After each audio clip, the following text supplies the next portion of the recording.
Salve, salve, querida família vascaína. E aí, como é que vocês estão? Tudo certo? Eu sou o Thiago e tô aqui para mais um vídeo falando sobre o dia a dia do Vasco da Gama, cara. Então, se você não quiser perder absolutamente nada que acontece aí com o nosso gigante da colina, o nosso tão amado Vasco da Gama, não esquece de deixar o like e se inscrever aqui no canal, ativar o sininho de notificações para receber todos os vídeos. Aqui a gente posta vídeo de manhã, de tarde, de noite. Temos nossas lives pós-jogo, pré-jogo, enfim, vídeos de tier list, tudo que você quiser e quiser se informar, ficar sabendo, discutir, debater, é com a gente aqui nos canais Mário Coelho Vasco e MC Vasco Play, beleza?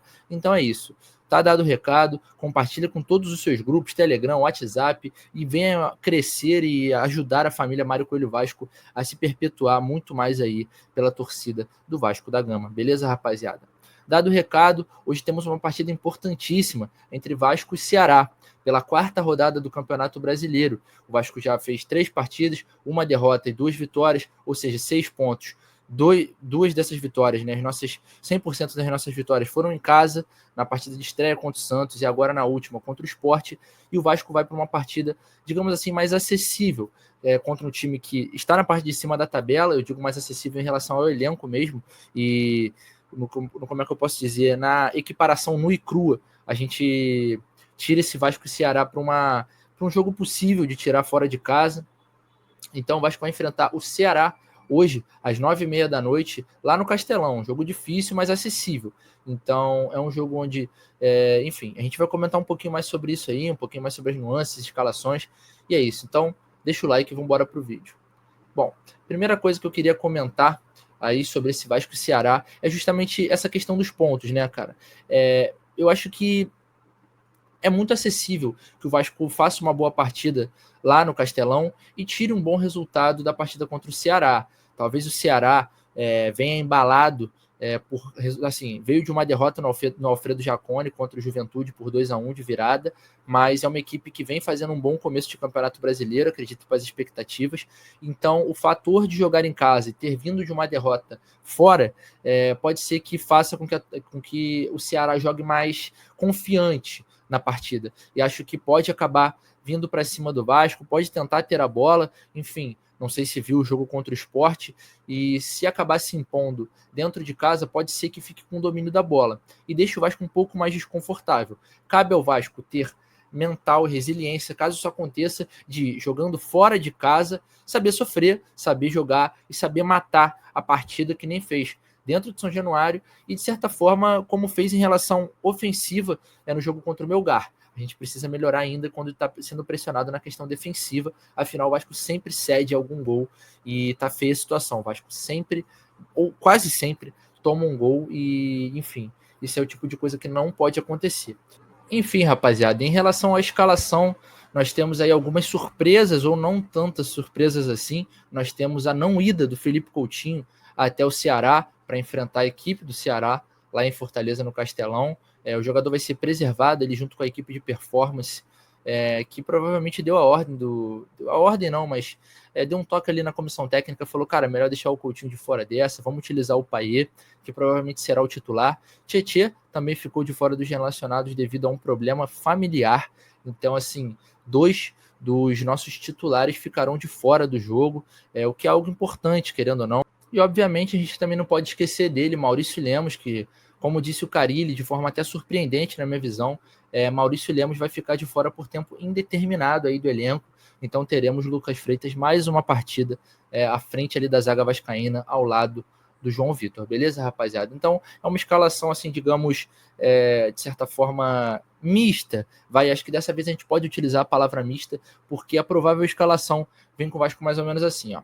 Léo Jardim, Paulo Henrique, João Vitor, Lucas Freitas e Lucas Piton, ou seja, uma zaga majoritariamente titular ali, apenas com Lucas Freitas vindo do banco de reservas devido a também uma questão médica. Enfim, no meio-campo, Hugo Moura, Paulinho, Paulinho ou Jair, mas provável que o Paulinho pelas características, e Dimitri Payet. Já no ataque, teremos a trinca, que já está virando rotineira aí no ataque vascaíno, Garré, Verrete e Nuno Moreira, beleza, rapaziada? Então, assim, a tendência é que o Vasco jogue semi-completo, né? Como eu disse, misto contra essa equipe do Ceará, talvez pela sensação de que a gente possa buscar um bom resultado lá fora, de repente vir com os 3 pontos lá do Ceará e dormir na liderança, por que não? Voltar para o Rio de Janeiro aí na liderança, com essa liderança tranquila, porque a gente vai ter um certo tempo para descansar aí, porque a próxima partida já é contra o nosso maior rival, contra o Flamengo, no Maracanã. Domingo, às 6h30 da noite, no horário de Brasília, beleza, rapaziada? Então, já que estamos falando de Vasco e Ceará, que é o foco aí da rodada, né? Nosso jogo mais importante aí, porque querendo ou não pode nos dar essa liderança provisória, que a gente já não vê tem um tempo, inclusive a última vez que a gente conquistou não terminou muito bem o brasileiro, e foi justamente contra o Ceará, lá no Castelão, mas dessa vez, se a gente conquistar essa liderança, se Deus quiser a gente vai conquistar essa liderança, vai terminar de uma maneira muito diferente, contornos completamente diferentes, eu não preciso nem falar como foi da última vez, né? Enfim, a última partida entre Vasco e Ceará foi no Campeonato Brasileiro de 2020, em São Januário. O Vasco perdeu por 4-1 para o Ceará. Então, assim, uma derrota muito doída, eu me lembro até hoje. O Vasco estava ali já para cair para a segunda divisão, ainda tinha esperanças, mas foi uma derrota acachapante, tipo de coisa que você se pergunta por que aconteceu com você, né? No caso, nós torcedores, né? Enfim, o Vasco perdeu, tomou essa goleada dentro de São Januário e o confronto fica mais ou menos assim. Num total de 25 partidas jogadas, o Vasco tem 14 vitórias, são 8 empates no geral entre os dois times e apenas 3 vitórias da equipe cearense, beleza? Então, uma clara vantagem do Vasco. O Vasco possui 56%, digamos assim, do gráfico de confrontos a nosso favor entre Vasco e Ceará.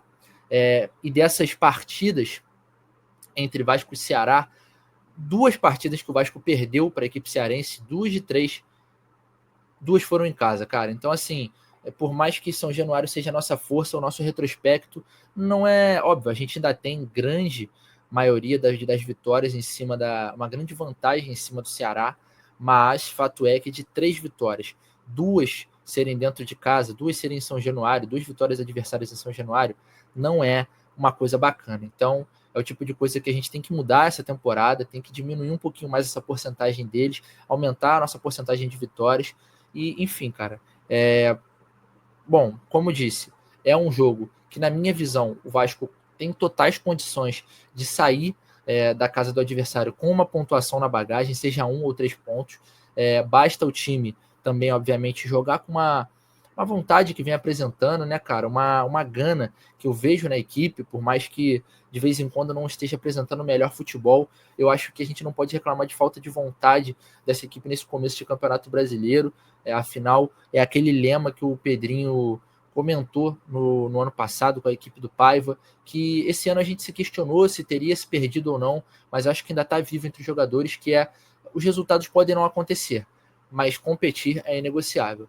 Então é isso, rapaziada. Vamos ver como é que vai ser esse jogo aí de mais tarde. Eu espero uma partida difícil, para ser bem sincero com vocês. Eu acho que nenhuma partida nesse Brasileirão vai ser fácil, para ser bem sincero. Pode ser que alguma coisa mude daqui para frente, mas por enquanto nenhuma partida nesse Brasileirão vai ser fácil. Tá todo mundo lutando por posições ali, como disse até na live com o Mário, cara. Desde 2016 ou 2017 que o Campeonato Brasileiro nas 2 primeiras rodadas não apresenta um vencedor seguido, né, que tenha vencido tanto a primeira quanto a segunda rodada, tenha feito 6 pontos em 6 pontos possíveis.